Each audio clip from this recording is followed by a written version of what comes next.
से शांति है। विचार चल रहा है तृतीय दीप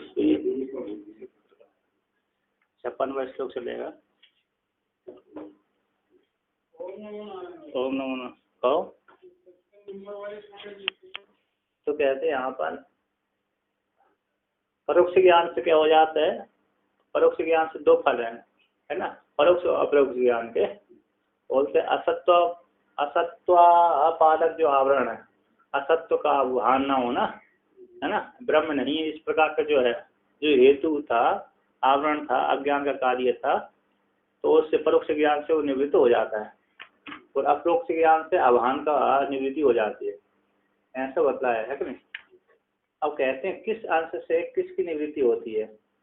कहू तो व्यावर्त अंशो, वो दोनों अंश कौन किसका व्यावर्तन करते हैं, वो दोनों अंश क्यों कौन कौन से है और किसका व्यावर्तन करते हैं, ठीक है।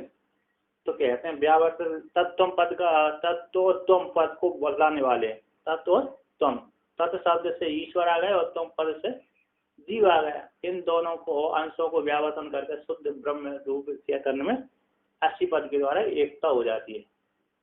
तो कहते हैं यदि आकांक्षा कौन वो दोनों अंश वो कौन से हैं, और व्यावर्तन होने वाले, खंडित नष्ट हटाने वाले, व्यावर्तन उसका वहां से हटा दिए, दोनों अंश को हटने वाले वो दोनों अंश कौन से, जो चेतन में से उपाधि रूप जो अंश हैं, वो उपाधि निमित्त तक ही अंशों को स्वीकार किया है। कूटस्थ परमात्मा में, असंग परमात्मा में अंश क्यों विदित किया, अंशत्व उसमें क्यों विदित किया है, बोल तो व्यावर्तन करने के लिए, हटाने के लिए, उपाधि निमित्त तक हटाने के लिए, उपाधि से स्वीकार किया है, उस उपाधि निमित्त तक हटाने के लिए ही उन अंशों को स्वीकार किया है। किंतु असंग परमात्मा में अंश नहीं होती। जैसे सूर्य में अंश नहीं है, सूर्य के प्रकाश में कोई अंश नहीं है, फिर उसी प्रकार चेतन परमात्मा में भी अंश नहीं है। तो इसी प्रकार तो उनके जो फिर भी अंश यदि उसमें आरोपण किया है तो हटाने के लिए ही आरोपण उसमें किया है। तो कौन से दो अंश हैं जिनको हटाया जाता है, निवृत्त किया जाता है। तो कहते हैं असत्वांशो निवर्तेता परोक्ष ज्ञान तस्तथा,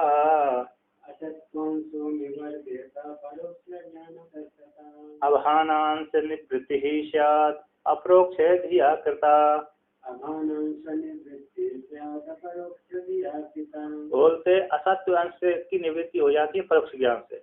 परोक्ष ज्ञान से असत्व अंश की, असत्व ब्रह्म नास्ति इस प्रकार का जो असत्व अंश था, उस असत्व अंश की निवृत्ति परोक्ष ज्ञान से। ब्रह्म परोक्ष ज्ञान कहता है ब्रह्म अस्ति इति, ब्रह्म है कूटस्थ अस्ति, ब्रह्म अस्ति, ब्रह्म परोक्ष, ये परोक्ष ज्ञान हो गया। ब्रह्म है, अस्ति लगा दिया तो परोक्ष ज्ञान होगा, और अस्मि लगा दिया तो अपरोक्ष हो गया। स्वयं की अनुभूति हो गई, मैं ही ब्रह्म हूँ, अथवा मैंने उसको जान लिया, मैंने इस वस्तु को जान लिया, अपरोक्ष हो गया।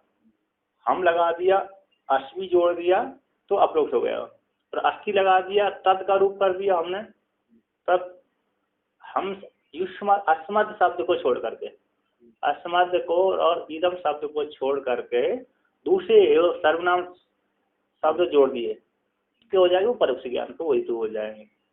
तो हमने तत्पद लगा दिया, तब अस्थि है तो प्रथम पुरुष लगा दिया, ब्रह्म है तो है कहीं रखा होगा, कहीं पड़ा होगा तो कहीं होगा, तो है तो परोक्ष ज्ञान हो गया। है अस्मि मैं ही हूँ, अथवा अयम वस्तु हम इदम वस्तु हम इदम वस्तु पश्यामि, हम इदम वस्तु पश्यामि, तो मैंने इस वस्तु को देखा है, मैं जानता हूँ, अथवा मैं देख रहा हूँ, इस वस्तु को मैं देख रहा हूँ। इस प्रकार से तो अपरोक्ष हो गया उसका। दूसरी प्रकार मैं ब्रह्म हूँ, इस प्रकार का अपरोक्ष हो गया, और ब्रह्म अस्ति तो परोक्ष ज्ञान हो गया। तो कहते परोक्ष ज्ञान से ब्रह्म अस्ति इस प्रकार का जो परोक्ष ज्ञान है, उस परोक्ष ज्ञान से असत्व अंश ब्रह्म नहीं है, इस प्रकार का असत्व अंश की निवृत्ति हो जाती है।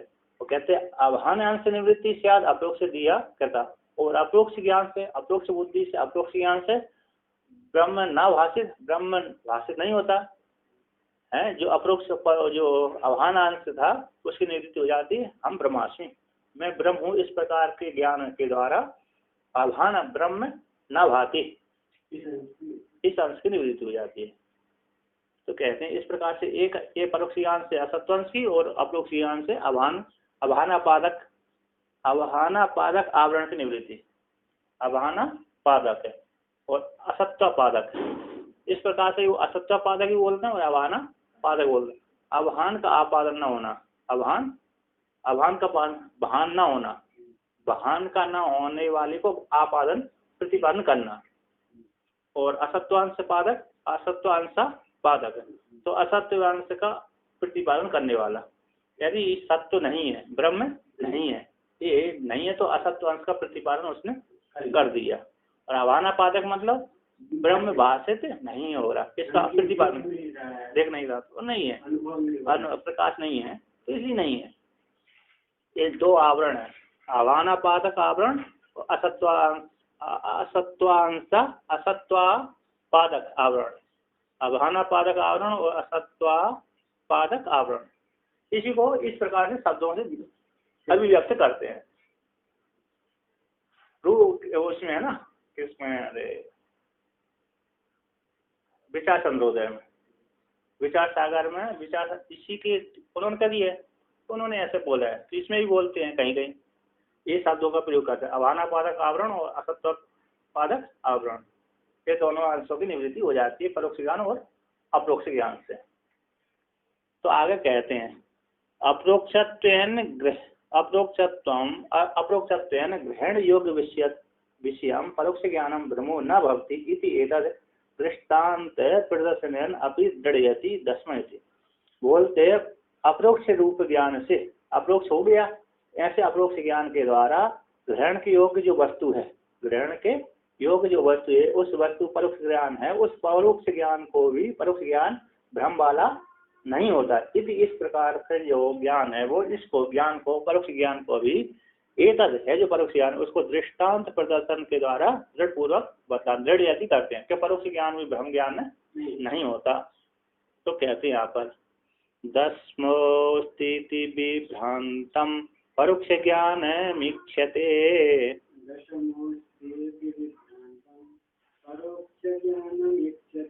ब्रह्मास्तीत्यपि तद्वत् स्याद् ज्ञानावरणं समम्।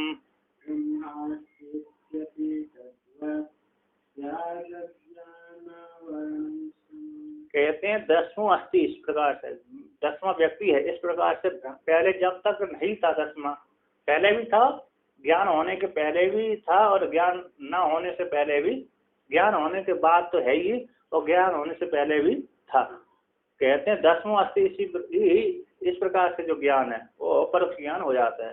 तो यहाँ पर टीका एक टिप्पणीकार कहते हैं यहाँ पर दो प्रकार का पाठ मिलता है, दसवां अस्थि इति अभ्रांता अविभ्रांतम, और एक यहाँ पर तो मूल ग्रंथ में तो ऐसा दिया विभ्रांतम, और मूढ़काचार्य ने इसको अविभ्रांतम दे दिया, तो भ्रांत नहीं है।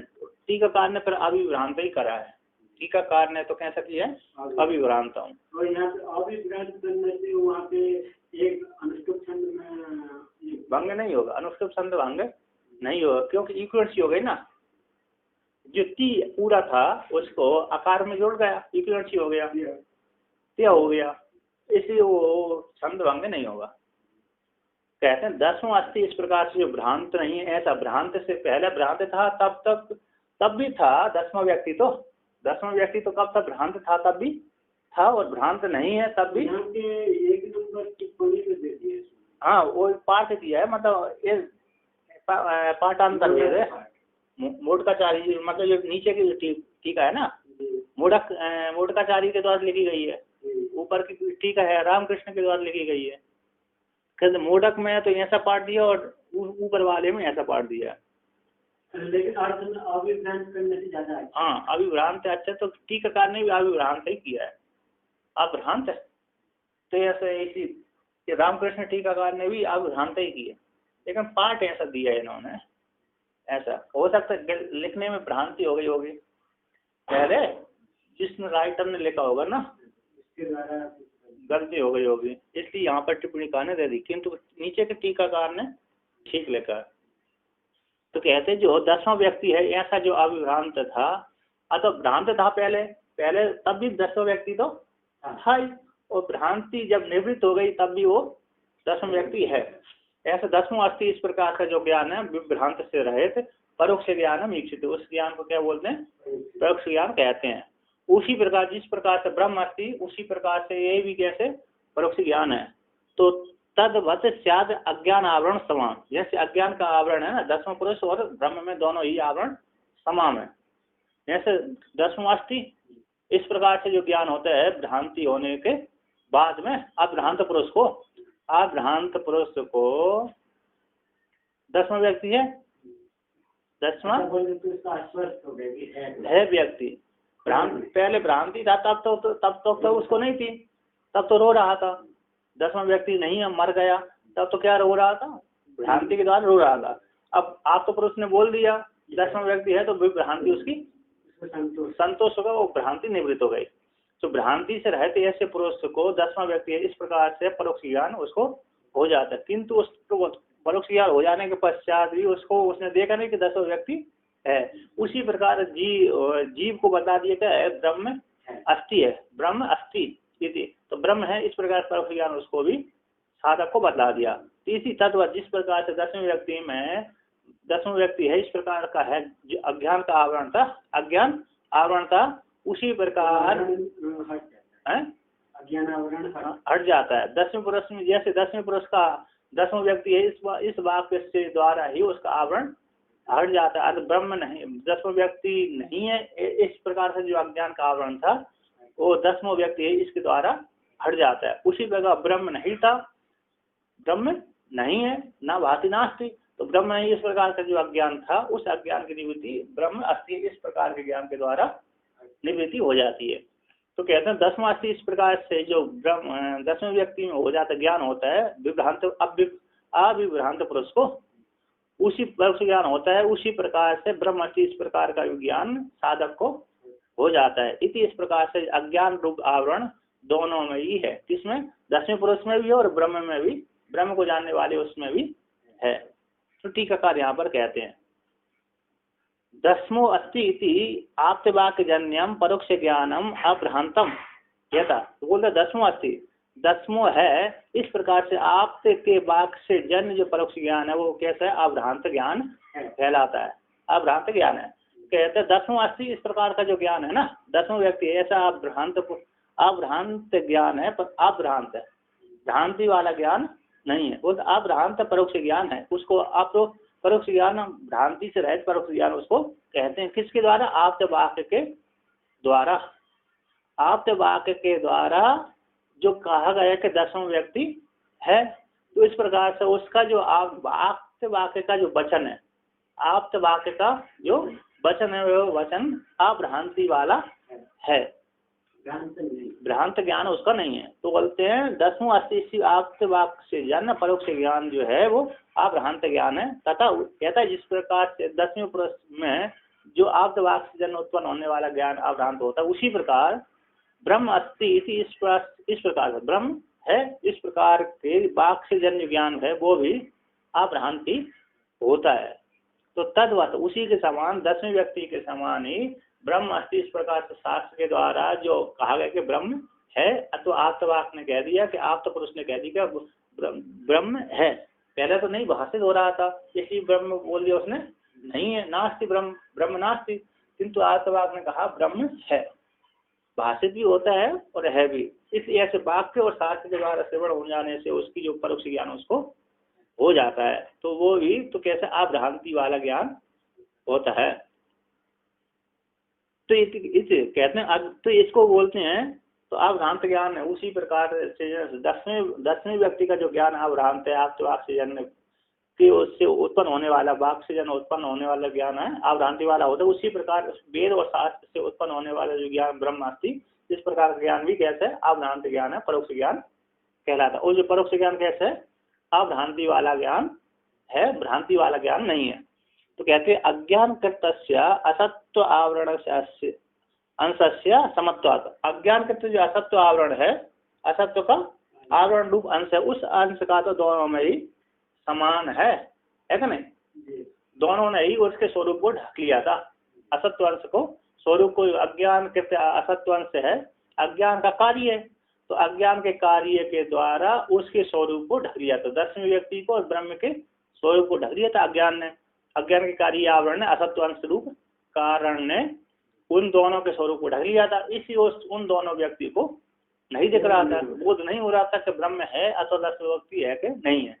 किंतु था तो था, दसवां व्यक्ति तो था पहले से ही, किंतु उसको उस काल में असत्य रूप आवरण होने के कारण, अज्ञान के कारण, अज्ञान का जो कार्य है असत्यांश उसने ढक लिया था उसके स्वरूप को, इसलिए बोध नहीं हो पाया। किंतु आप तो पुरुष ने उसको बोध करा दिया कि दसवां व्यक्ति है, तुम चिंता मत करो। तो उसी काल में उसको परोक्ष ज्ञान हो गया और असत्व अंश था उसकी निवृत्ति हो गई। अज्ञान का जो असत्व अंश था उसकी निवृत्ति हो गई। उसी प्रकार वेद ने कह दिया कि ब्रह्म है। इस प्रकार का जो ब्रह्म नहीं था, ऐसे असत्व रूप अंश था, आवरण था, अज्ञान कार्य असत्व अंश था, उसकी निवृत्ति ब्रह्म है, इस प्रकार के ज्ञान से निवृत्ति हो जाती है। तो कहते हैं ननु वाक्यात परोक्ष ज्ञान उत्पद्यते चेत अपरोक्ष ज्ञानम कुतो जायते इति आशंका। पूर्व पक्षी पूछ रहा है वाक्य से परोक्ष ज्ञान उत्पद्यते, परोक्ष ज्ञान उत्पन्न होता है। वाक्य से क्या होता है? परोक्ष ज्ञान उत्पन्न होता है। चेत यदि तो अपरोक्ष ज्ञान कुतो जायते, उस वाक्य से अपरोक्ष ज्ञान कैसे होगा? ब्रह्म है इस प्रकार, ब्रह्म अस्ति इस प्रकार ज्ञान से अपरोक्ष ज्ञान कैसे हो? क्योंकि वाक तो हमेशा कैसे बोल कराते हैं? परोक्ष ज्ञान कराते हैं। उस वाक्य से पहले कैसे अपरोक्ष ज्ञान होगा? इस प्रकार से आशंका को लेकर के कहते हैं विचार सहिताद वाक्याद एव इतिहास। तो विचार सहित वाक्य से तो अपरोक्ष ज्ञान ही होता है। विचार सहित वाक्याद एव काल लगाए उन्होंने, विचार सहित वाक्य से ही अपरोक्ष ज्ञान हो जाता है। यहाँ पर भगवान भास्कर ने सदाचार अनुसंधान में एक श्लोक लिखा है। वो कहती है शब्द शक्ति रचिंतत्वात् शब्दादे व परोक्षति प्रसोत पुरुष हो यदवत शब्दे नैव वे अवबुद्धते। लिखा है मैंने सदाचार अनुसंधान में कि शब्द शक्ति अचिंतत्वात्, शब्द शक्ति कैसी है? अचिंत है। तो शब्दादेव अपरोक्षति, शब्द से ही क्या होता है? अपरोक्ष ज्ञान हो जाता है। तो कहते कैसे उदाहरण दिया उन्होंने, प्रसुप्त पुरुष यदवत, जैसे सोया हुआ पुरुष है, सुसुप्ति में गया हुआ पुरुष है, उसको शब्द के द्वारा जगा दिया जाता है। शब्द से, तो शब्द से बोला, उसके पास उसके कान के सामने बोल दिया हमने, अथवा पास ही सो रहा था भाई पर जोर से बोल दिया, तो उसकी जोर से बोल देने से उस शब्द उसके कान में प्रवेश करके सीधा सुसुप्ति में गए हुए पुरुष को भी जगा देता है। तो उसी में शब्द एवं अवबोध देते, शब्द के द्वारा वो जाग जाता है। तो यहाँ पर शब्द से ही भगवान भास्कर ने भी अपरोक्ष ज्ञान बताया। उसी पर कहते ये भी टीकाकार ग्रंथकार कहते हैं विचार सहिताद वाक्याद, विचार सहित वाक्य से ही अपरोक्ष ज्ञान हो जाता है कि नहीं? पहले हमको श्रोतव्य आत्मवार्य दृष्टव्य श्रोतव्य मंतव्य व्यासितव्य, तो आत्मवार्य दृष्टव्य आत्मवार्य दृष्टव्य, आत्मा जानने की योग है तो श्रवण करना चाहिए, तो श्रवण करते हमको परोक्ष ज्ञान हो गया। इसके पश्चात परोक्ष ज्ञान तभी उसी ज्ञान को हमने प्रत्यक्ष किया, रिपीट किया, मनन किया, चिंतन किया, निध्यासन किया, तो अपरोक्ष ज्ञान में परिवर्तन हो गया। वो उत्तम अधिकारी है तो एक बार के ज्ञान में ही ज्ञान हो जाता है। तो कहते हैं यहाँ पर आत्मा ब्रह्मेति वाक्यार्थे निःशेषेण विचारिते, आत्मा ब्रह्मेति वाक्यार्थे निःशेषेण विचारिते व्यक्तिरुल्लिख्यते यद्वद् दस्मस्य त्वमसीत्यतः।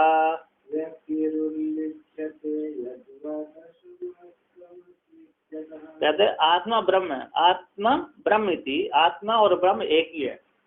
जो आत्मा है वही ब्रह्म है, जो ब्रह्म है वही आत्मा है। इस प्रकार आत्मा ब्रह्म इति। तो यहाँ पर इति शब्द दो प्रकार के, एक तो इति शब्द है ना स्वरूप को बदलाता है, एक पूरे श्लोक को बदला देता है। एक इति यहाँ तक बदलाएगा, कहाँ तक? स्वरूप को, स्वरूप शब्द के आगे यदि इति आई, शब्द के आगे यदि इति आ गई, लिंग के आगे, तो सीधे स्वरूप को बदलाएगा।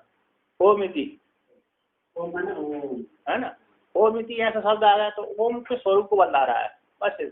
और पूरे भाग तक वाक्य में गया तो पूरे शब्द समुदाय को बदला रहा है। तो कहते हैं आत्मा ब्रह्म इति, तो आत्मा ब्रह्म इस प्रकार के स्वरूप को बोध कर रहा था।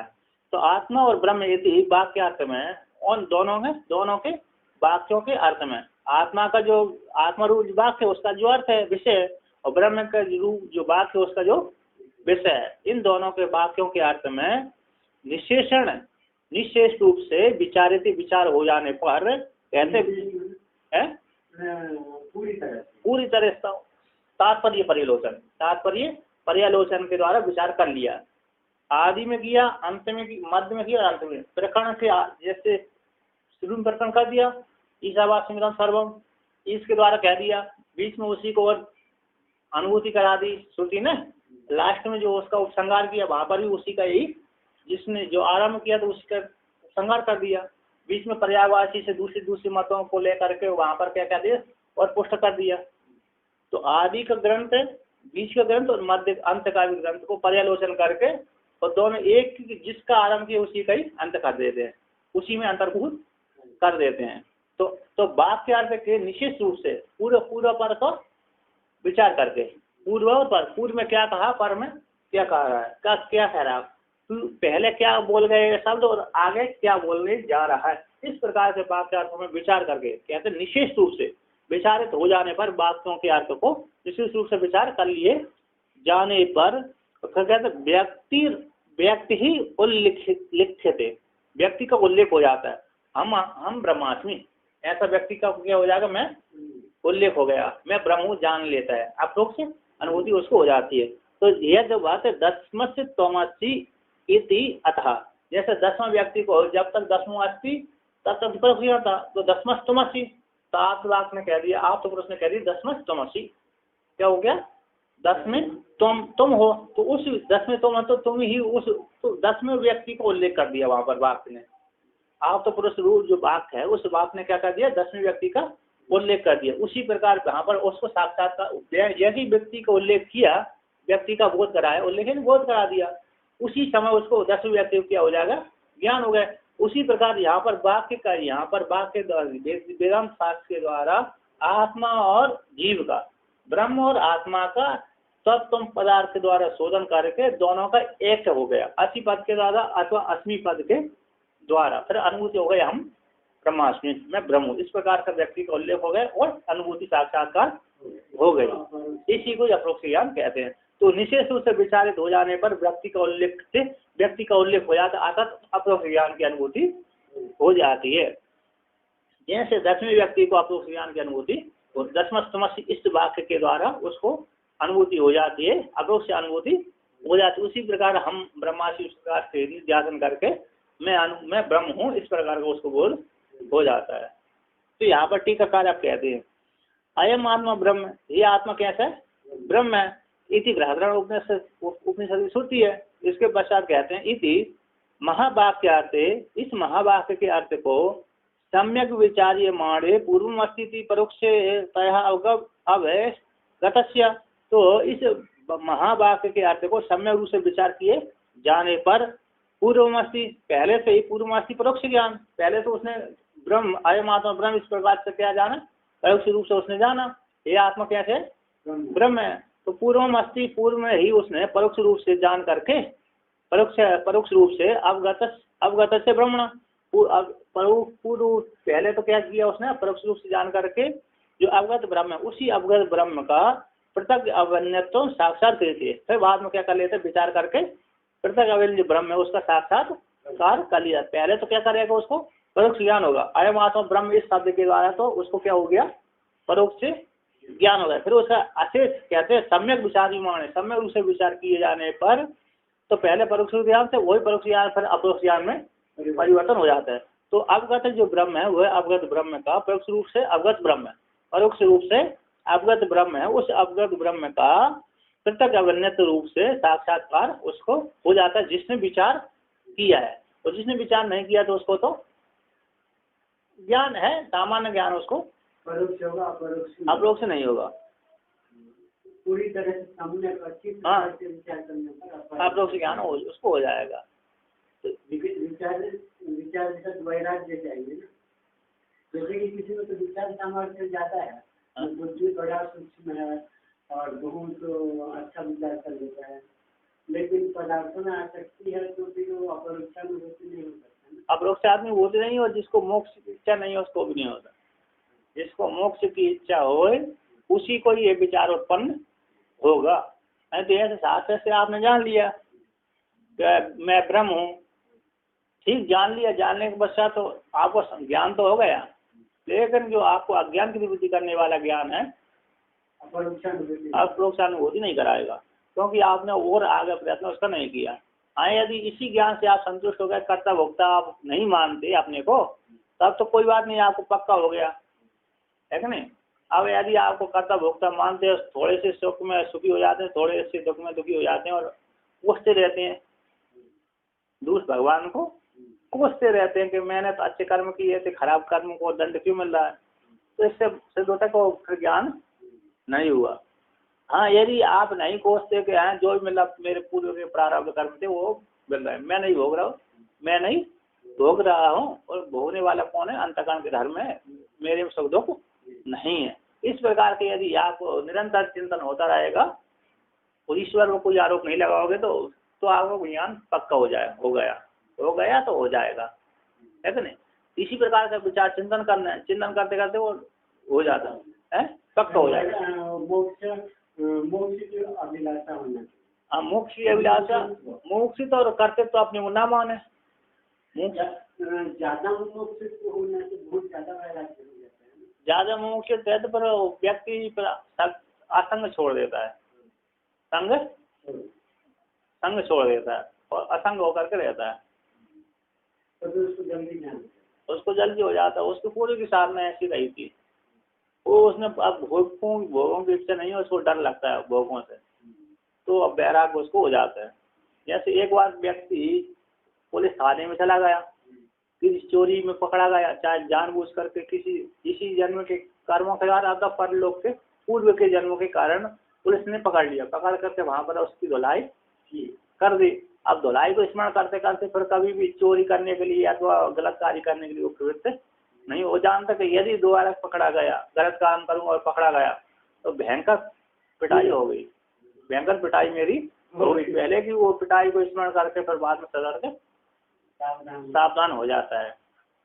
पुलिस की पिटाई बहुत खतरनाक आदमी, इसी पिटाई को स्मरण करता हुआ तो वो फिर सावधान हो जाता है। उसी प्रकार उसको अब पूर्व के जन्म में उसने सारे भोग लिए, भोगने की इच्छा नहीं है, तो फिर जगत के भोगों से वो सावधान हो जाता है, फिर उसको ज्ञान हो जाता है।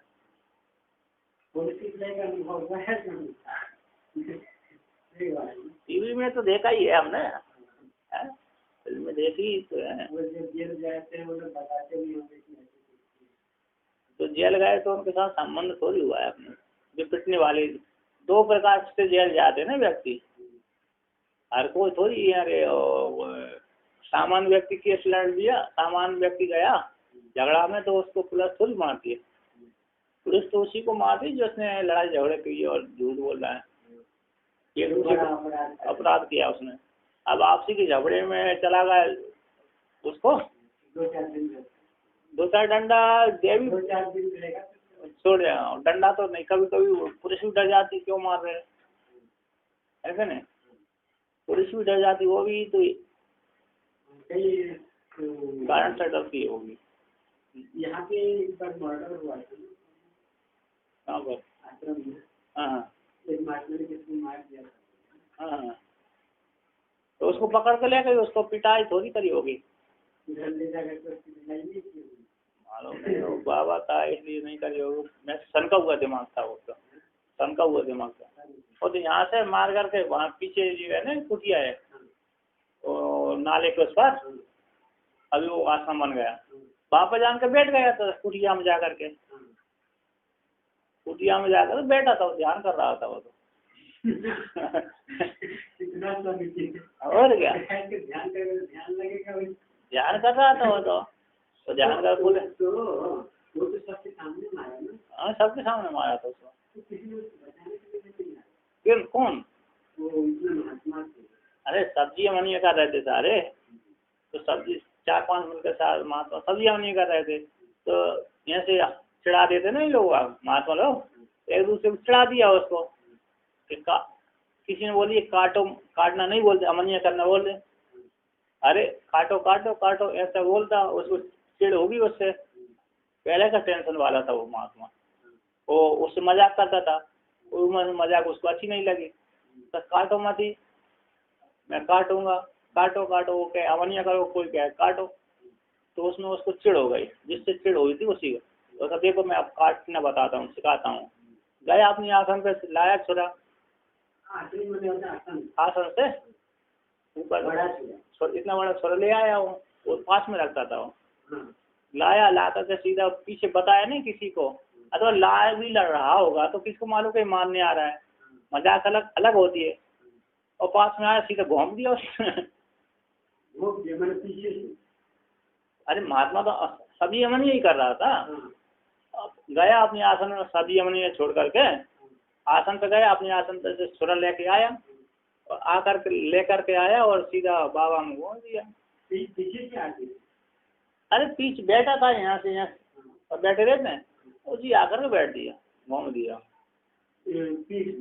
और कहाँ घूम, मैं तो उस सोचता है यहाँ पर मेरे काल से अभी महात्मा के ऊपर नहीं किया उसने, लड़ाई थोड़ी करी, झगड़ा थोड़ी। देखा हमने सब्जियां बनी करने छोड़ दिया बार का। वो बन जाकर के हाथ छोरा मोरा धो जाकर पीछे जाकर बैठ गया छोरा लेकर हाथ। माता जी कुटिया नहीं, माता जी कुटिया से पीछे वो कुटिया है ना, वो मौनी बाबा के आश्रम, कुछ नहीं था वहाँ पर, वो तो वैसी कुटिया घाटी तो थी, ऐसी घास फूस की कुटिया बनी रहती थी, कोई बाबा रहा और चला गया, तो उसी में जाकर बैठ गया, तो ध्यान करने लगा वो। तो फिर वो जो इतना सब कुछ सबके सामने हुआ, उसको पकड़ लेना चाहिए ना महात्माओं को मिलकर के। अब महात्मा क्या करेंगे उसको, पकड़ेंगे तो पुलिस जाएगा तो देंगे, तो भाग जाएगा, भाग गया वो चला गया। तो बाबा लोग फिर उसने कहा, फोन कर दिया था, फोन करने के पश्चात पुलिस ने पकड़ लिया, तो ले गए पकड़। तो महात्मा का देखो मर्डर हो गया, पकड़े नहीं, अब क्या कौन पकड़े, पुलिस को देने का पकड़ा नहीं, पुलिस को फोन कर दिया था, पुलिस आई उसको पकड़ ले गई। अब जिसको जो भी पकड़ने जाएगा उसको घूम दिया तो बाबा तो वैसे ही डरते हैं बाबा। और छोरा रखता था ना वो, तो वो उसके बाद छुरा तो फेंक दिया होगा ना, नहीं वो सांप निकाल दिया और क्या, और ऐसे पकड़ा है है, कोई नहीं गया और क्या, उससे बोले भी नहीं। अब आज समय महात्मा यार कौन है, उससे झगड़ा अलग बात है, लड़ाई झगड़ा मतलब यार कहा सुनी है, हंसी मजाक अलग बात ही होती, सीधा मारना अलग बात होता है ना, है ना। दूसरे व्यक्ति भी, चलो महात्मा नहीं होता तो ही कोई बात नहीं, दूसरा व्यक्ति होता तो महात्मा लोग प्रवृत्त हो जाते।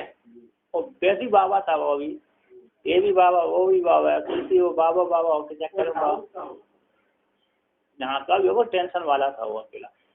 मैं जितना भी कहता हूँ ना, वाले जितने आते हैं तो मेंटली मालूम नहीं हो तो कहाँ का था वो ध्यान करेंगे, अलग अलग साधना करेंगे, अलग करेंगे,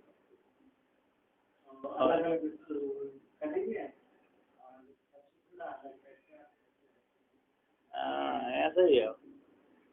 चलिए और क्या, तो कहते हैं यहाँ पर तत्र दृष्टांत कहते हैं दशमस्तम से, बोले दशमस्तम से तो वाक्यात स्वात्मनि दशमत्वम यथा साक्षात्कृत तद्वदित।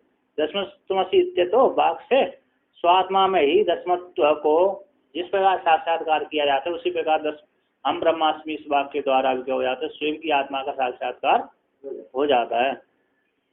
अब कहते हैं विचार से करते हैं वाक्य न अपरोक्ष ज्ञान उत्पत्ति प्रकारम सदृष्टान्तम। विचार से करते, विचार के सहित वाक्य के द्वारा अपरोक्ष ज्ञान की उत्पत्ति होती है, उस उत्पत्ति के प्रकार को दृष्टांत के सहित दिखलाते हैं। किस प्रकार से उत्पत्ति होती है अपरोक्ष विचार से, विचारजन्य ज्ञान से, विचारजन्य वाक्य से अपरोक्ष ज्ञान होता है, वो किस प्रकार से होता है उस प्रकार को कहते हैं। दशमः का इति प्रश्ने त्वमेवेति निराकृते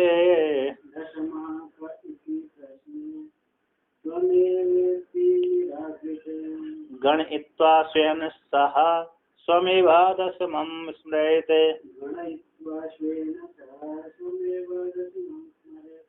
तो कहते हैं 10वां कौन है, ऐसा प्रश्न किया किसी ने। जब नहीं था, रो रहे थे, है ना, कौन रो रहे थे, 10 व्यक्ति रो रहे थे। तो 10वां आप तो पुरुष ने देखा क्यों रो रहा है, तो उनके पास में आया, तो देखा, पूछा, कारण पूछा कि हम 10 व्यक्ति गए थे तो नदी में कोई बह गया, 10वां व्यक्ति बह गया, इसलिए उसके विषय में रो रहा है। तो कहा उसने कि 10वां है। उन 10 व्यक्ति ने पूछा 10वां कौन है, एक ने पूछा तो 10वां ने पूछा, एक ने पूछ लिया, तो 10वां व्यक्ति कौन है, उसने कहा 10वां व्यक्ति है, आप क्यों रो रहे हो, फालतू में रो रहे हो। तो 10वें व्यक्ति ने पूछा कौन है 10वां, तो 10वां यहाँ कई थी, तो 10वां कौन है, इति ऐसे प्रश्न हो जाने पर तुम्हें भी थी कि तुम ही 10वें हो। जिसने पूछा वही कह दिया तुम ही 10वें हो। तो इति निराकृत, 9 को कहते निराकरण हो जाने पर, उसके जो भ्रांति थी उसकी खंडित हो जाने पर, तो गणित तो उसने कहा गिनो, तो उसने पूर्व पक्षी, उसने नाभी व्यक्ति ने कहा गिन के बताओ कि हम 10वें हैं कि नहीं है। तो उसने कहा गिनो, तुम ही गिनो।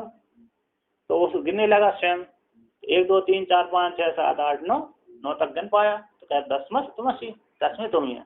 तो गणित तो स्वयं है, स्वयं सहा बोलते स्वयं के द्वारा गण गिनने पर निराकृत, वो तो निराकरण हो जाने पर, हटा दिए जाने पर, अज्ञान का निराकरण हो जाने पर, और गणित तो गिना करके स्वयं के साथ गिना करके 10 स्वयं एक 10वां स्मृत, स्वयं को ही 10वां व्यक्ति रूप से स्वीकार कर लेता है। तो टीकाकार कहते हैं त्वया अस्थिति निरूपित तो 10वें थी, तुम्हारे द्वारा त्वया अस्थिति, तुम्हारे द्वारा है, इस प्रकार निरूपित 10वां जो प्रश्न है, 10वां कौन है, इस प्रकार से निरूपण किया गया था। तुम्हारे द्वारा 10वां व्यक्ति है, इस प्रकार से निरूपित हो जाने पर 10वां व्यक्ति वो कौन है।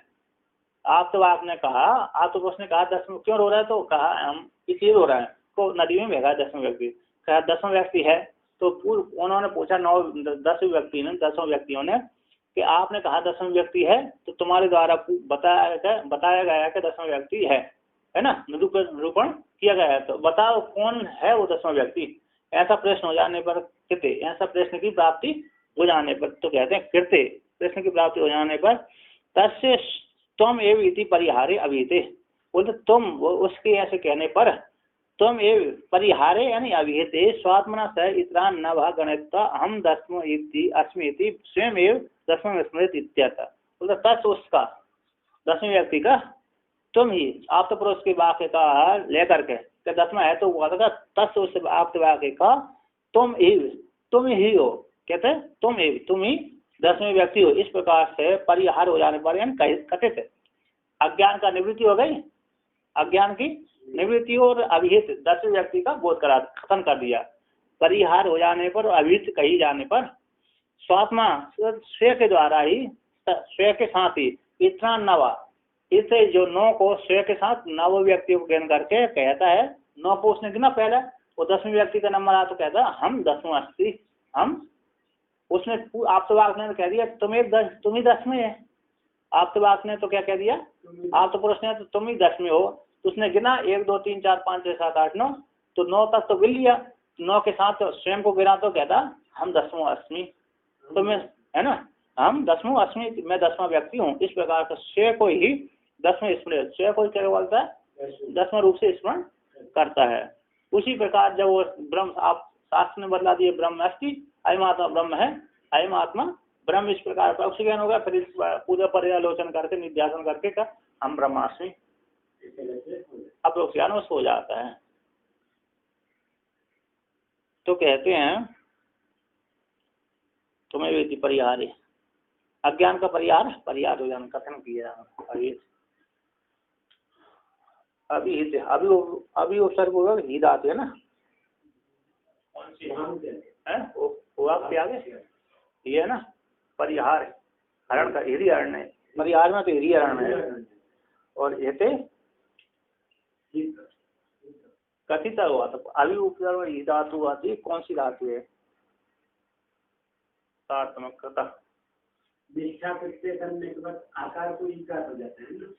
हाँ, तो इसी तरह से प्राकृत हो जाता है, कथन हो जाने, अभी कथित किए जाने पर, बोल दिए जाने पर। अज्ञान की निवृत्ति हो जाने पर, 10वें का परिहार हो जाने पर और 10वें को कथन किए जाने पर, है ना। 10वां नहीं मरा ऐसा परिहार हो जाने पर, 10वां व्यक्ति निराकृत के निराकरण कर दिए जाने पर, 10वां व्यक्ति नहीं मरा ऐसा निराकरण कर दिए जाने पर 10वां व्यक्ति है इस प्रकार का कथन किए जाने पर, तो गिना करके स्वयं 9 को गिना करके स्वयं के साथ जब सभी को गिना करके कहता है स्वयं तुम ही 10वें व्यक्ति इस प्रकार से स्मरण करता है। तो कहते हैं अस्य 10वां अस्मि इति ज्ञान से विचार सहित वाक्य जनितात न विपर्याद इति विपर्यादि रूपतः इत्या।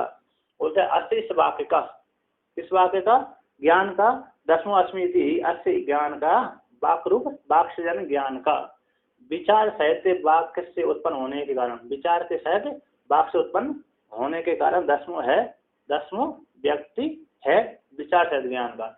मैं 10वां व्यक्ति हूँ इस प्रकार के ज्ञान का ना विपर्यादि रूपता, इसमें विपरीत ज्ञानता नहीं है। विपर्य मिथ्या ज्ञान, विपर्य ज्ञान, मिथ्या ज्ञान है कि नहीं, मिथ्या ज्ञान आदि उसमें नहीं प्राप्त होते, इस प्रकार से कहते हैं 10वें इति 10वें ज्ञान में। तो कहते हैं 10मोऽस्मीति वाक्योत्था न धीरस्य विहन्यते, 10मोऽस्मीति वाक्योत्था न धीरस्य विहन्यते, आदिमध्यावसानेषु न नवत्वस्य संशया, आदिमध्यावसानेषु न नवत्वस्य संशया। अनहिंसा गत्यो धातु है ना, अनहिंसा गत्यो धातु से हेतु बनता है, तब अनहिंसा गत्यो धातु तो उससे निष्ठा करते हैं तब प्रत्यय करके नकार का लोप हो गया और ई का आकार का इकार हो गया। अभी पूर्व हिंसा गत्यो धातु कथन किए, कथन अर्थ में हो जाते हैं। तो कहता है 10मों अस्मि इति, 10वां मैं हूँ इस प्रकार से वाक्य से उत्थित जो ज्ञान है, वाक्य से उत्थित अस्य धी का, अस्य इसकी जो धी है, अस्य यानी पुरुष का जो ज्ञान है, वह ना विहन्यते। ये तो धीर शब्द आ रहा है, संधि करेंगे तो धीर, संधि नहीं करेंगे तो धीर ज्ञान, धीर हो जाएगा धीर पुरुष का, और संधि विच्छेद कर लेंगे तो धी अलग हो जाएगा और अस्य अलग हो जाएगा। तो कहते हैं अस्य इस पुरुष का, 10मों मैं हूँ, 10मों अस्मि इति इस प्रकार से वाक्य से उत्पन्न हो जो ज्ञान है, धी यानी ज्ञान है, अस्य इस पुरुष का, 10वें व्यक्ति वाले पुरुष का जो धी यानी ज्ञान है, विहन्यते न, हनन नहीं होता, उस ज्ञान का उसका नष्ट नहीं होता है। मैं 10वां हूँ इस प्रकार का ज्ञान उसको नष्ट नहीं होता। जैसे हमको जिस वर्ण में पैदा हुए, जिस जाति में हम पैदा हुए, जिस कुल में और जिस वर्ण में और जिस जाति में पैदा हुए, उस जाति का ज्ञान, वर्ण का ज्ञान और कुल का ज्ञान हमको कभी नहीं भूलते। हम ये नहीं बोलते कि मैं मनुष्य हूँ, हाँ ये भी नहीं बोलते, और मैं इस जाति का नहीं हूँ, इस जाति का हूँ, इस प्रकार का भी उसको भ्रांति नहीं होती। हमको तो कभी भ्रांति नहीं होती ना कि मैं बैल बन गया, ये भी नहीं होती। चलो बैल तो बन गए तो बैल भूत में बन सकते हैं, पूर्व कैसे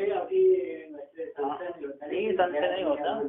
मैं ब्राह्मण नहीं हूँ अथवा क्षत्रिय नहीं हूँ, वैश्य नहीं हूँ, शूद्र नहीं हूँ, इस प्रकार की भ्रांति, मैं ब्राह्मण था कि नहीं था, क्षत्रिय था कि नहीं था, वैश्य था कि नहीं था, शूद्र था कि नहीं था, इस प्रकार की भ्रांति उसको नहीं होता।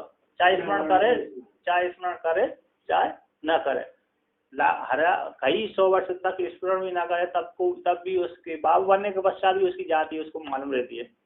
बाबा बन गया तो मैं इस जाति का था, ब्राह्मण जाति का था, वैश्य जाति का, क्षत्रिय जाति का, शूद्र जाति का था, उसका जाति का उसको ज्ञान रहता है, तो जाति का अभिमान भी रहता है। जाति का अभिमान बहुत रखते हैं। जाति का अभिमान कहाँ रखते हैं? जाति यूपी वाले जितने भी बाबा रहेंगे ज्यादातर ब्राह्मणवादी, और क्योंकि जातिवाद ज्यादा वहाँ पर है, तो कहेंगे ये ब्राह्मण जाति वाला है, तो ब्राह्मण जाति वाला तो कहेंगे ब्राह्मण जाति वाले, तो ब्राह्मण ज्यादा पूजेंगे उसको, ब्राह्मण वर्ण के, क्षत्रिय वर्ण के भी थोड़े पूजेंगे लेकिन कम पूजेंगे, मानेंगे, और वैश्य और शूद्र वर्ण के थोड़े कम हो जाएंगे। अब देख लिया कि क्षत्रिय जाति वाला बाबा है तो ब्राह्मण वर्ण के कट जाएंगे, उसकी ज्यादा पूजा करेंगे क्षत्रिय वर्ण थे, और वैश्य वर्ण के और शूद्र वर्ण के थोड़े कम हो जाए। अब जानिए कि वैश्य वर्ण का बाबा है तो ब्राह्मण क्षत्रिय कट जाएंगे उससे, वैश्य के थोड़े पूजे, वैश्य के ज्यादा पूजेंगे और शूद्र वाले थोड़े कम पूजेंगे। अब देखिए शूद्र वर्ण का बाबा है तो शूद्र वाले ज्यादा पूजेंगे, वैश्य और क्षत्रिय ब्राह्मण ये कट जाएंगे। ऐसे जातिवाद पे तो महात्मा नहीं वहाँ पर होता जातिवाद है। मैं एक बार दिल में कहीं जा रहा था। हाँ। तो एक मेरे को जाति पूछा, जाति क्या है? फिर मैं तो महात्मा बना, तो मैं सही है तो सवाल कैसे करता है? तो बोला कि ऐसे महात्मा होकर के जाति कैसे पूछते हैं?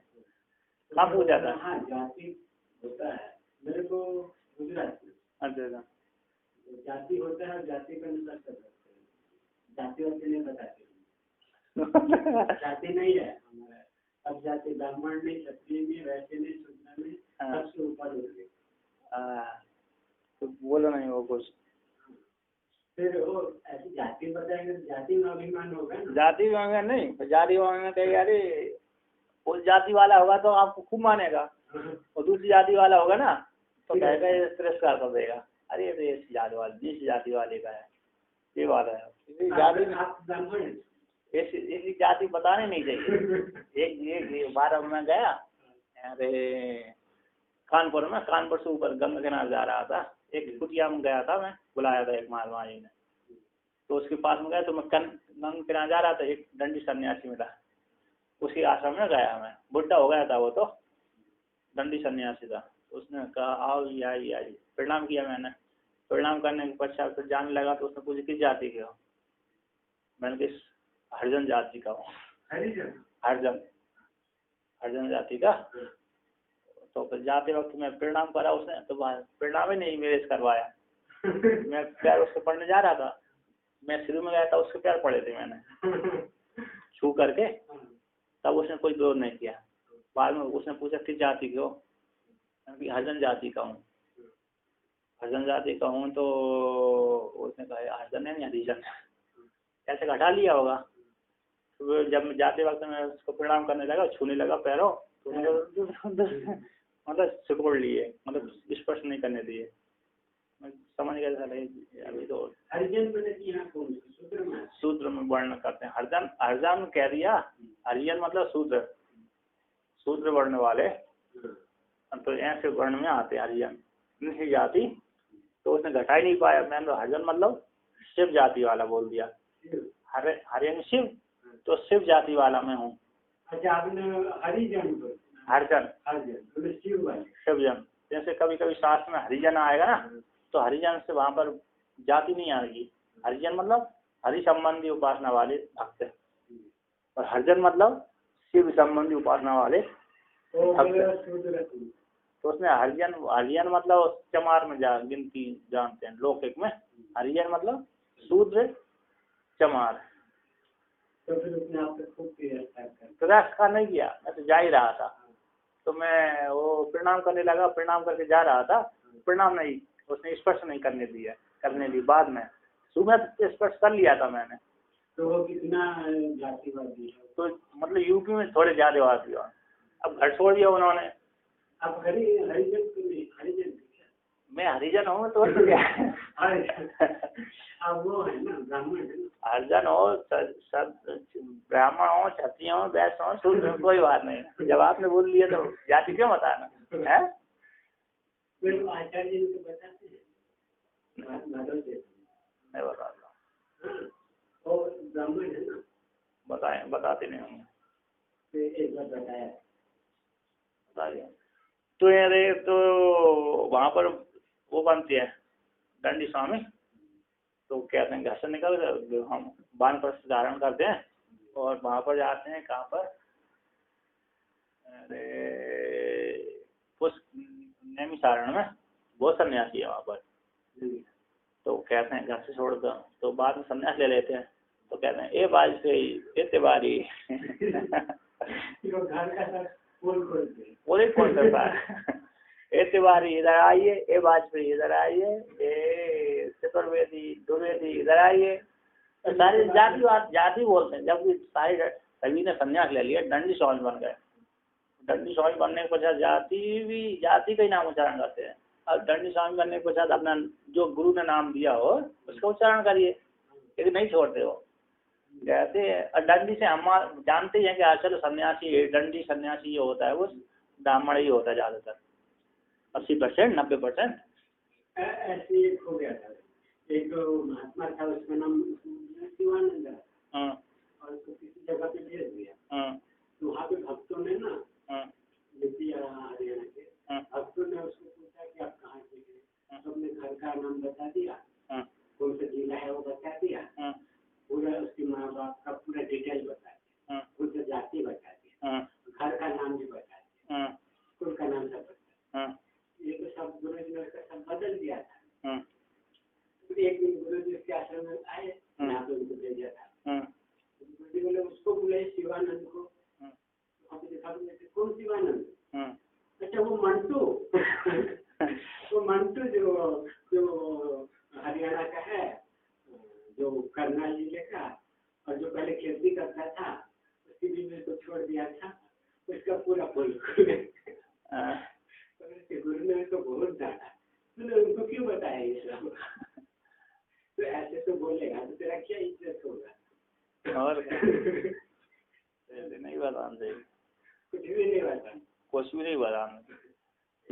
एक कई बार वे पूछ रहे थे, तो मैंने पूछा, जात ना पूछो साधु फिर पूछ लीजिए ज्ञान, मोल करो तलवार की पड़ी रहने दो ज्ञान। जहाँ उधर यूपी बिहार कानपुर सुपर गया था ना, जिसके घर में दूध लेने जाता था मैं, मेरे से पूछते थे तो किन जाति वाले हैं, तो मैंने नहीं बताई। जहाँ पर जिस बाबा के पास में गया था उस बाबा की भी जाति वो पूछते थे, वो नहीं बताता था, सारे मानते थे। और जाति बता दिया ना तो उस दिन से वो भोजन देना ही बंद कर देंगे, तो जाने डालेंगे तो इस जाति वाला है तो कट्टर हो जाएंगे। ऐसी जाति नहीं बतानी चाहिए। कौन सा राज्य है ये भी नहीं बताना है। चलो राज्य बता भी दिया तो कोई बात नहीं, लेकिन जाति बताएंगे तो जाति से वो कट्टरवादी होते ना। जैसे मध्य प्रदेश में आप जाति बताते हो, कोई बात नहीं, आप वो बाबा मान करके पूछते हैं। यहाँ पर ब्राह्मण भी हो, क्षत्रिय हो, वैसे हो, शूद्र हो, किसी वर्ण वाला हो, कोई तकलीफ नहीं है। और यूपी में आपने बता दी साले वो कहेंगे, वो यूपी वाले तो कट्टरवादी होते हैं तो कहते हैं। अब ऐसे ही है। और तब आप भी कभी बताते हो? बताना नहीं चाहिए ज़्यादा। मैं तो नहीं बताता, कभी कभी मैंने बताइए बहुत से लोगों को, हमें क्या करोगे। जाति तो मैं नहीं बताता, मैं वो कौन से राज्य का है कभी तो नहीं बताया। नहीं तो मैं तो बताता नहीं, मेरे को कोई पूछता है तो मैं किसी को उड़ीसा का बोलता हूँ, किसी को एमपी का हम बोल देता हूँ, किसी को बोलता हूँ उत्तराखंड का, किसी को यूपी का बोल देता है, सबको अलग अलग किसी को सही नहीं बताया। तो कहते हैं अस्य, कहते हैं तो ये कहते हैं 10वां अस्मि थी, इसी बाघ से 10वां अस्मि है, मैं 10वां इस प्रकार से बाघ से उत्पन्न जो ज्ञान है वह ज्ञान अस्त पुरुष को, इस पुरुष का ज्ञान वह नष्ट नहीं होता। आदि मध्य अवसाने सुनना नवत्वस्य संशय, आदि में भी जब ज्ञान हुआ था तब भी, इसके पश्चात बीच में थोड़ी एक काल के पश्चात है ना, 2 काल के पश्चात, और लास्ट में भी जब ज्ञान हुआ तब तो 10वां ही है, वो तो 10वां हो ही गया था। अब ज्ञान होने के पश्चात फिर कहता 2-4 साल बीत गया हो, 2-4 साल बीत गया तो भूल जाना चाहिए 10वां व्यक्ति में हूँ, तब भी नहीं होता। तो 20 साल मरने वाला है तो कहे मैं 10वां व्यक्ति हूँ, 10वां व्यक्ति नहीं हूँ, 9वां व्यक्ति हूँ, इस प्रकार की भ्रांति उसको नहीं होती। बोलते आदि मध्य अवसान, आदि में, मध्य यानी बीच में, और अवसान है लास्ट में। इन तीनों अवस्थाओं में भी ना तो भूत में, न भविष्य में, और न वर्तमान काल में, तीनों अवस्थाओं में भी नवत्व का संशय उसको नहीं होता। 10वें व्यक्ति को नवत्व की संशय नहीं होता। उसी प्रकार मैं ब्रह्म हूँ, इस प्रकार का ज्ञान जब जिसको हो गया, अपरोक्ष अनुभूति हो गई, तो उसको आदि मध्य अवसान तीनों कालों में भी उसको भ्रांति नहीं होती कि मैं जीव हूँ, ब्रह्म नहीं हूँ, इस प्रकार की भ्रांति कभी भी नहीं होती। यहाँ पर और पादाचारी कहते हैं अपनी कार्य, आधा बनते चयन्नास्ति, आधा बनते चयन्नास्ति वर्तमान भी तत्तता। विदिता इव सदृश अविदिता इव कल्पिता, अविदिता इव कल्पिता। आदि मध्य स्थानेषु, आदि में जगत नहीं था और आदि अंत आदि आदावंते नास्ति, आदि में जगत नहीं था, उत्पत्ति होने से पहले जगत नहीं था, अंत उत्पत्ति प्रलय हो जाने के पश्चात भी जगत नहीं रहेगा। तो जब आदि उत्पन्न होने से पहले नहीं था और उत्पन्न नष्ट होने से के बाद नहीं रहेगा, तो बीच में अभी नहीं है, बीच में अभी नहीं है। उसी प्रकार अविदिता इव कल्पिता, वित्ता होता हुआ मिथ्या होता हुआ अविदिता है, सत्य के समान कल्पित है, सत्य के जैसा भाषित होता, अविदिता इव कल्पिता। तो यहाँ से ये तो आदि में भी नहीं होता, मध्य में भी नहीं होता, अंत में भी नहीं हो, तीनों कालों में जगत उत्पन्न ही नहीं हुआ, अजातवाद। तीनों कालों में उत्पन्न जगत उत्पन्न नहीं हुआ, उसको बोलते हैं अजातवाद, अजातवाद।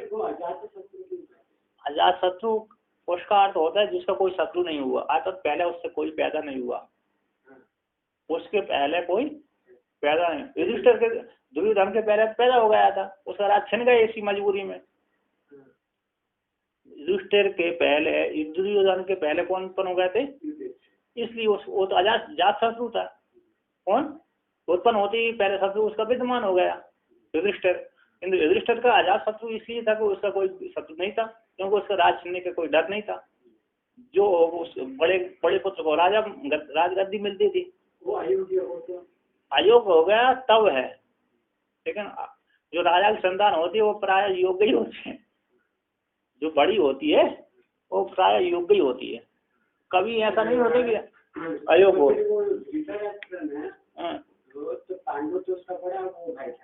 पांडु छोटा भाई था, धृतराष्ट्र का छोटा, पहले धृतराष्ट्र पैदा हुए थे, बाद में पांडु पैदा हुए थे। तो धृतराष्ट्र का पुत्र ही होगा जो पहला राजा बने, तो युधिष्ठिर का हक था, युधिष्ठिर का युधिष्ठिर का ही पूरा था। धृतराष्ट्र ने वो राज में लोभ आ गया ना, उसको लोभ आ जाने के कारण उसने युधिष्ठिर को राजा बना तो दिया था, बन गया था, युवराज घोषित हो गया था, युवराज वही था घोषित, हस्तिनापुर का युवराज युधिष्ठिर ही थे। बाद में उसने दुर्योधन ने लाक्षागृह में जलवा दिया, आग के द्वारा जलवा दिया, फिर बाद में सबको प्रचार हो गए, युधिष्ठिर मारे गए, 500 पांडव मार गए। उसी काल में दुर्योधन को युवराज घोषित कर दिया। एक काल में दो, फिर एक ही काल में युधिष्ठिर को मालूम पड़ा कि पांडव जीवित है, फिर बाद में आया तो उन्होंने कहा मैं भी युवराज हूँ और आप युवराज है, अब मैं युवराज हूँ तो मैं थोड़ी हटूंगा युवराज पद को छोड़ूंगा। फिर उन्होंने कहा ऐसे क्या, अब क्या किया जाए, तो लोगों ने फिर निर्णय करके सब बुला करके 2 भाग कर दिया हस्तिनापुर के, एक हस्तिनापुर और एक इंद्रप्रस्थ दिल्ली। हस्तिनापुर के पास में कौन है, हस्तिनापुर अभी कौन से रहते हैं? हस्तिनापुर गंगा किनारे है, दिल्ली इंद्रप्रस्थ यमुना किनारे है, तो दोनों की दूरी है, गंगा और यमुना की जो बीच की दूरी है ना, दिल्ली और हस्तिनापुर। हस्तिनापुर वर्तमान काल में एक गांव हो गया। तो अभी दुर्योधन युधिष्ठिर के चले जाने के पश्चात 3-4 पीढ़ी होने के पश्चात फिर वहां पर बहुत बड़ी बाढ़ आई थी, तो सारी हस्तिनापुर ही बह गई। तो वहां का जो राजा था कौशाम्बी नाम की नगरी में जाकर राज किया, तब से फिर उजड़ी है, वो बसी नहीं थी। इसके पश्चात अब तो गांव के रूप में है, गांव होगा थोड़ा बड़ा होगा, तीर्थ स्थल है, धर्म स्थल के नाम से, बड़ा नहीं, शहर नहीं है, तहसील भी नहीं है वो। मैंने कि वो कलयुग में आया था वो बाढ़ या वो त्रेता युग में? नहीं त्रेता नहीं है, कलयुग का ही है। बाढ़ कलयुग में? हाँ, युधिष्ठिर जब राज्य करके चले गए, कलयुग द्वापर युग समाप्त हो गया, द्वापर युग, तो जन्मेजय राज रहा, जन्मेजय परीक्षित ने राज किया, जन्मेजय ने राज किया, उसके 2-3 लड़कों ने और पीढ़ी ने वंशों ने राज किया। इसके पश्चात 5-6 पीढ़ी के पश्चात वहाँ पर बहुत बड़ी बाढ़ आई थी, पूरी गंगा किनारे आई होगी। तो उसमें जब बड़ी बाढ़ आती तो सारी पब्लिक जो नदी के किनारे हैं, जब नगर ही बह गया, हस्तिनापुर इतना बड़ा नगर था, अब वो ही बह गए तो उस पार के कितने गाँव होंगे, तो सारे गाँव भी पास किनारे किनारे जैसे सारे बह गए, मर गए। तो उन्होंने देखे बाढ़ अब नहीं घट रही, तो सारी नगरी को छोड़ दिया उन्होंने, वो नगरी बह गई थी, नष्ट हो गई थी। खंडर हो गए थे पर कौशाम्बी नाम की नगरी बताई। बस ही कौशाम्बी नाम की नगरी तो पहले से ही थी, उसी में जाकर राज किया। तो युधिष्ठिर के जाने के बाद तो 2-3 पीढ़ी तक द्वापर युग रहा। नहीं, युधिष्ठिर जैसे चले गए तो द्वापर समाप्त है। फिर उसके बाद कलयुग, उसी दिन से कलयुग चालू हुआ था, जिस दिन से कृष्ण भगवान चले गए थे अपने धाम को। आज कृष्ण गए शाम को, सुबह से कलयुग चालू हो गया। जैसे राम जी गए उसी के दूसरे दिन से क्या हो गया, द्वापर युग चालू हो गया था। तो जब कलयुग चालू हो गया तो शुरू में थोड़ा अच्छे राजा हो गए। कलयुग चालू हुआ तब तो अच्छे राजा ही थे। वो तो अच्छे राजा तो जन्मेजय का राज था, परीक्षित का राज था। परीक्षित पूरे राज भारत का राजा था, तो उसके राज में कोई अधर्म नहीं करता था। उसका पुत्र जब परीक्षित के चले जाने के पश्चात जन्मेजय राजा हुआ, उसके राज में भी कोई गलत कार्य नहीं कर सकता था, क्योंकि वो बहुत ज्यादा खतरनाक था। वो तो धार्मिक भी था, ये परीक्षित है खतरनाक है, और शत्रुओं को मारता है। कौन?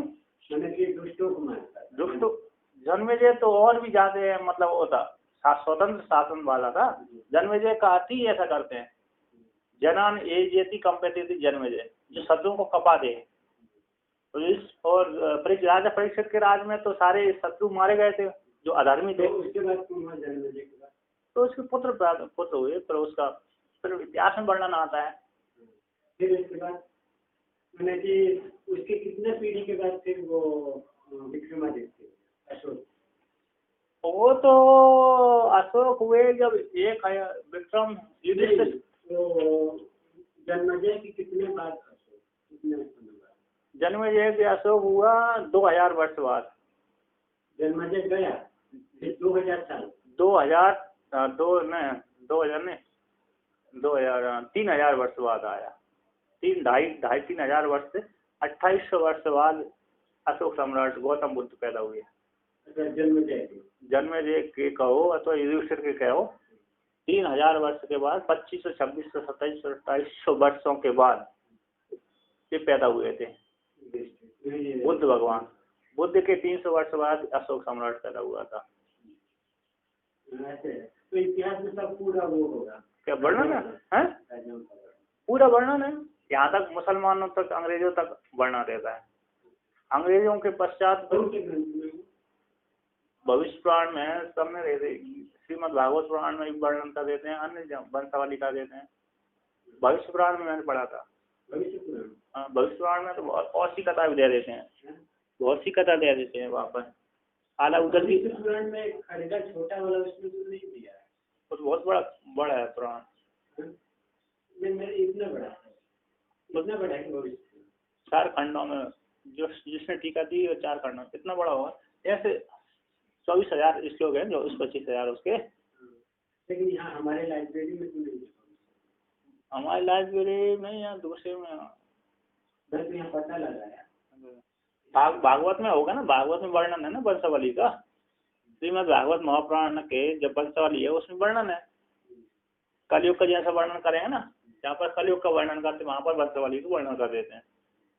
तो है उसमें वर्णन है, श्रीमद् भागवत महापुराण में सारा वर्णन है। वो भी यहाँ तक जैसे चाणक्य का वर्णन आएगा उसमें। एक चाणक्य पैदा होगा, वो राज्य को परिवर्तन कर देगा। पंडित पैदा होगा, चाणक्य नाम से कहलाएगा, वो परिवर्तन कर देगा। तो वो हो चुका वो इतिहास। आगे के बारे में क्या कहते हैं? आगे क्या कहते हैं? आगे तो इसके पश्चात अंग्रेज मुसलमान मतलब मिलिक्स कितने 5-6 मिलिक्स राजा होंगे जो भारत के ऊपर शासन करेंगे। 6 हुए थे वो। औरंगजेब है, उसके औरंगजेब से पहले अकबर है, जहांगीर है, 6 राजा हो चुके हैं। इसके पश्चात गोरिल्ला है।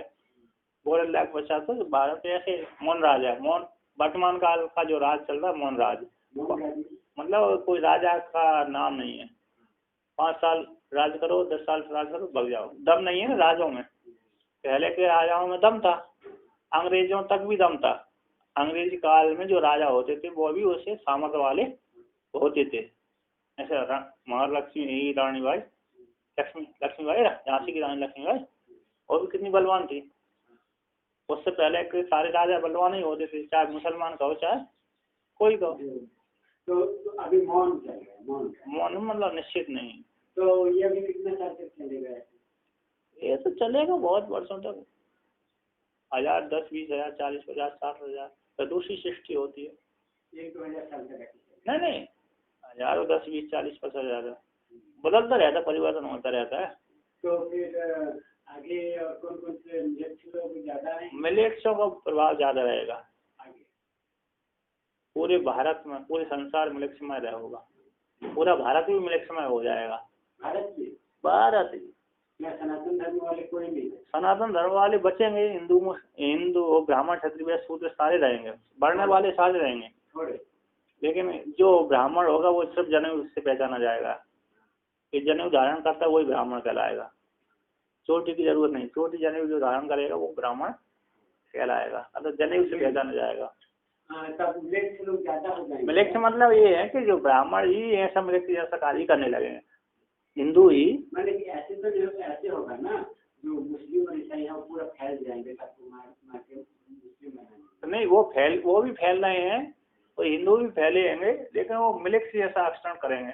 अच्छा, पूजा पाठ बंद कर देंगे, बंद हो जाएगी। ऐसे गौ की पूजा करना, ब्राह्मण की पूजा करना, देवी देवता की पूजा करना सनातन कहलाता है।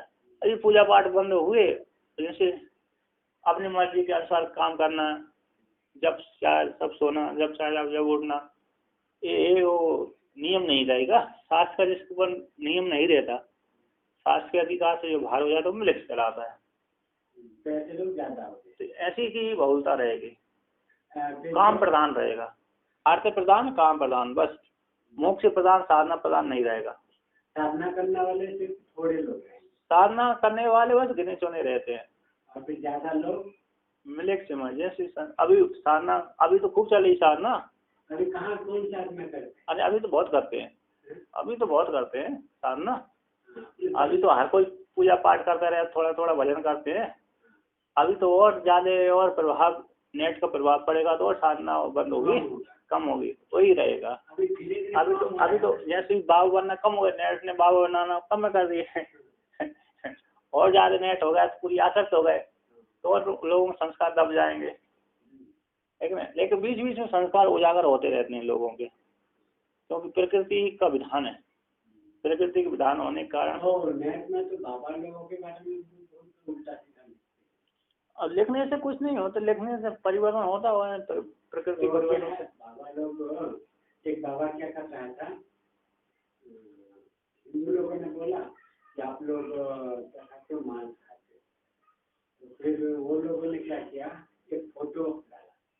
फोटो में क्या है, एक बाबा जी दुकान से आ रहे हैं, इतना मांस खरीदकर, तो बोले देखो हमारे बाबा लोग ऐसे करते हैं, आप लोग समझ गए।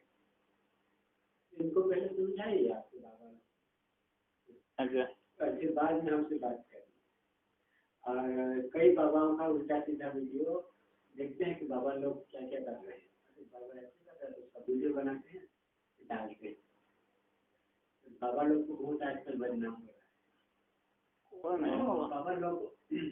बाबा लोग कोई भी यदि कुछ गलत कर रहे हैं तो तुरंत वो लोग डालते हैं, अच्छा कर रहे हैं तो अच्छे को कौन पूछता है, खराब को जल्द पूछता है, फिर तो बदनाम कर रहे हैं। और प्रकृति है। चलिए कोई बात नहीं, अपने तो कहते हैं आदिमत अवसाने में नव संशय उसको नहीं होता। कहते हैं अस्य दशमस्य तुम एक दशमी थी, इस दसवें पुरुष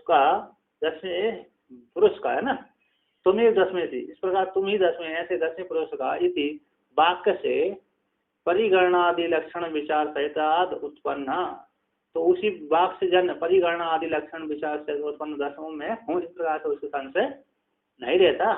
तो क्या उसी प्रकार से हम 10वां अस्मिति, इसी प्रकार की जो बुद्धि उसको उत्पन्न होती है वो 10वां में हूँ, ऐसी बुद्धि न हन्यते न कहना भी ज्ञान बाधित, किसी भी ज्ञान के द्वारा उसकी बुद्धि बाधित नहीं होती। आत्मा मैं 10वां नहीं हूँ, इस प्रकार का किसी भी प्रमाण के द्वारा उसकी बुद्धि नष्ट नहीं होती। तो परिगणन क्रियायाम च नवानाम आदि मध्य अवसानेषु परिगणने भी हम 10वां न वा इति संशयश्च न भवेत्। अतः सा दृढ़ अपरोक्ष रूपा इत्यतः। मतलब परिगणना क्रिया, जिस काल में हम गणना कर रहे हैं, जिस काल में हम गणना करते, परिगणन क्रिया काल में नवों के आदि मध्य अवसान में परिगणन काल गिनते समय मैं 10वां हूँ कि नहीं हूँ, 9 तो गिन लिए, तो 9 की संख्या तो उसने गिन ली, तो कहता मैं 10वां हूँ कि नहीं हूँ, इस प्रकार का उसको संशय कभी भी नहीं होता। अतः सब दृढ़ अपरोक्ष रूपा ज्ञान होता है, दृढ़ अपरोक्ष रूप जो ज्ञान उसको हो जाता है। कहते हैं एतत् सर्वम दाष्टान्तिक योजित, ये सब कुछ दाष्टान्त में भी जोड़ते हैं। सदैवेत्यादि वाक्येन ब्रह्म सत्वं परोक्षता गृहीत्वा तत्त्वमस्यादि वाक्याद् व्यक्तिं समुल्लिखेत।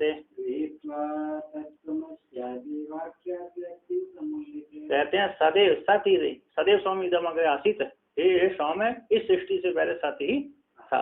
तो सदैव इत्यादि वाक्य द्वारा ब्रह्म सत्वम परोक्षता, पहले सदैव स्वामी इदम अग्रे आसीत है ना, इस वाक्य द्वारा क्या ब्रह्म सत्वम ब्रह्म है, ऐसे इस ब्रह्म सत्वम ब्रह्म का अस्तित्व है, सत ही था, सत है ना, सन सत बोल दिया, तो सदैव सद में जो सत शब्द है वो सन प्रत्यांत है, अश्वभूवि धातु का रूप है, अश्वभूवि सत्तावाचक होती है, भू धातु भू सत्ता या सत्ता की बात स्वरूप का भाव को बोलकर स्वरूप का बोलकर आने वाली है अस्थि का, तो सत ही था प्रतमांत है ना, तो सद ही था, वो सृष्टि से पहले सत ही था। इस वाक्य से ब्रह्म सत्वम को ब्रह्म रूप से ब्रह्म अस्थि इस प्रकार का बोध कराती है वाक्य, तो परोक्ष ज्ञान से ब्रह्म सत्व का बोध करा देती है। तो ऐसा परोक्ष ज्ञान से ब्रह्म सत्व का बोध ग्रहण करके परोक्ष ज्ञान का इस वाक्य के द्वारा ब्रह्म सत्व का परोक्ष रूप से ग्रहण करके तो कहते हैं तत्वमस्यादि वाक्यात व्यक्ति मौलिक, जिस प्रकार से तत्वमस्यादि तत्व के द्वारा शोधित तू जो पदार्थ है वही जो तुम थे, जो सत्य था वह तुम ही, तो अच्छी पद के द्वारा लक्षण कर दी, तत्व का अच्छी पद के द्वारा लक्षण कर दी, पर हम ब्रह्मास्मि इस प्रकार का बोध उसको हो गया। तो तत्वमस्यादि वाक्य से व्यक्ति समुल्य के व्यक्ति का उल्लेख हो जाता है, आतत में हम ब्रह्मास्मि प्रकार की उसकी अनुभूति हो जाती है। तत्वमसि तत्व पद का शोधन कर दिया और असी पद के द्वारा लक्षण कर दी, तो विचार किया, निर्ध्यासन हुआ, निर्ध्यासन करते उसको अपरोक्ष अनुभूति हो गई, तो अनुभूति करते पहली प्रकार करता है, पहली टकार उसको कौन सी आती है, हम ब्रह्मास्मि की आती है। तो कहते हैं, तो टीकाकार कहते हैं सदैव स्वामिदम अग्रे आसीत एकम एवं द्वितीयम इत्यादि वाक्येन ब्रह्म सद्भावम प्रथम निश्चित्य। तो सदैव स्वामी हे सौम्य सत ही इदम अग्रे, सृष्टि से पहले वह सत ही था, सद आसित सत ही था, एकम वो कैसा था, एक ही था, द्वितीय कोई वस्तु नहीं थी। इत्यादि वाक्य से ब्रह्म के सद्भाव को पहले तो निश्चय करके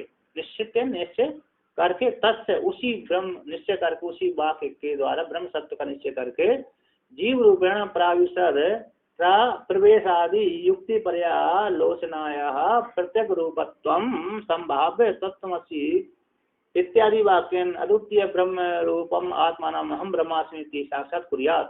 तो पहले तत्व उसी वाक्य का है ना, इस वाक्य का उसी वाक्य का जीव उसी ब्रह्म, वही ब्रह्म ही कैसे जीव रूप से प्रवेश आदि, वो काम उसी प्रकार में क्या कर दिया, जीव रूप से उसने प्रवेश कर दिया। अनैन जीवन आत्मना अनुप्रवेश नाम रूप व्याकरमाणी, वह परमात्मा ही जीव रूप से अपने स्वरूप से जीवात्म रूप से प्रवेश करके नाम रूप को उसने व्याकरण कर दिया, नाम रूप से व्याकरण कर दिया, जगत की उत्पत्ति हो गई। तो जीव रूप से तस्य उसी ब्रह्म का जीव रूप से प्रवेश आदि युक्त पर्यालोचन हो जाने से प्रत्येक रूपत्व संभाव, प्रत्येक रूप से उसकी संभावना कर दी। कहते हैं जो ब्रह्म था, जो ब्रह्म का स्वभाव है उसी ब्रह्म का ही जीव रूप से प्रवेश आदि श्रुति बदलाती है। अनैन जीवेन आत्मना अनुप्रवेश नाम रूप व्याकरवाणी श्रुति, तो कहती है उस ब्रह्म का ही जीव रूप से प्रवेश आदि युक्ति प्रवेश आदि जो युक्ति है उसको युक्ति के पर्यालोचन हो जाने से प्रत्येक रूपत्व उस ब्रह्म का हो जाता है, संभावना हो जाती, संभाव्य करके अक्षर अप्रोक्षानुभूति कर लेता है, विचार कर लेता है। कहते हैं विचार करने के पश्चात संभाव करके तो तत्वमसि हे श्वेत केतु वो तुम ही हो, है तत्व जो पदार्थ है तुम ही हो, जो तत्व के द्वारा जो कहा गया ब्रह्म है वो तुम ही ब्रह्म हो इत्यादि वाक्य से अद्वितीय ब्रह्म स्वरूप अपनी आत्मा को जान लेता है, अपरोक्ष रूप से जान लेता है। फिर उसकी अनुभूति होती है हम ब्रह्मास्मि साक्षात कुर्वती, मैं ब्रह्म हूँ, इस प्रकार साक्षात्कार उसको हो जाता है। इस प्रकार से यहाँ पर वर्णन किया। ओम पूर्णमदः पूर्णमिदं पूर्णात् पूर्णमुदच्यते पूर्णस्य पूर्ण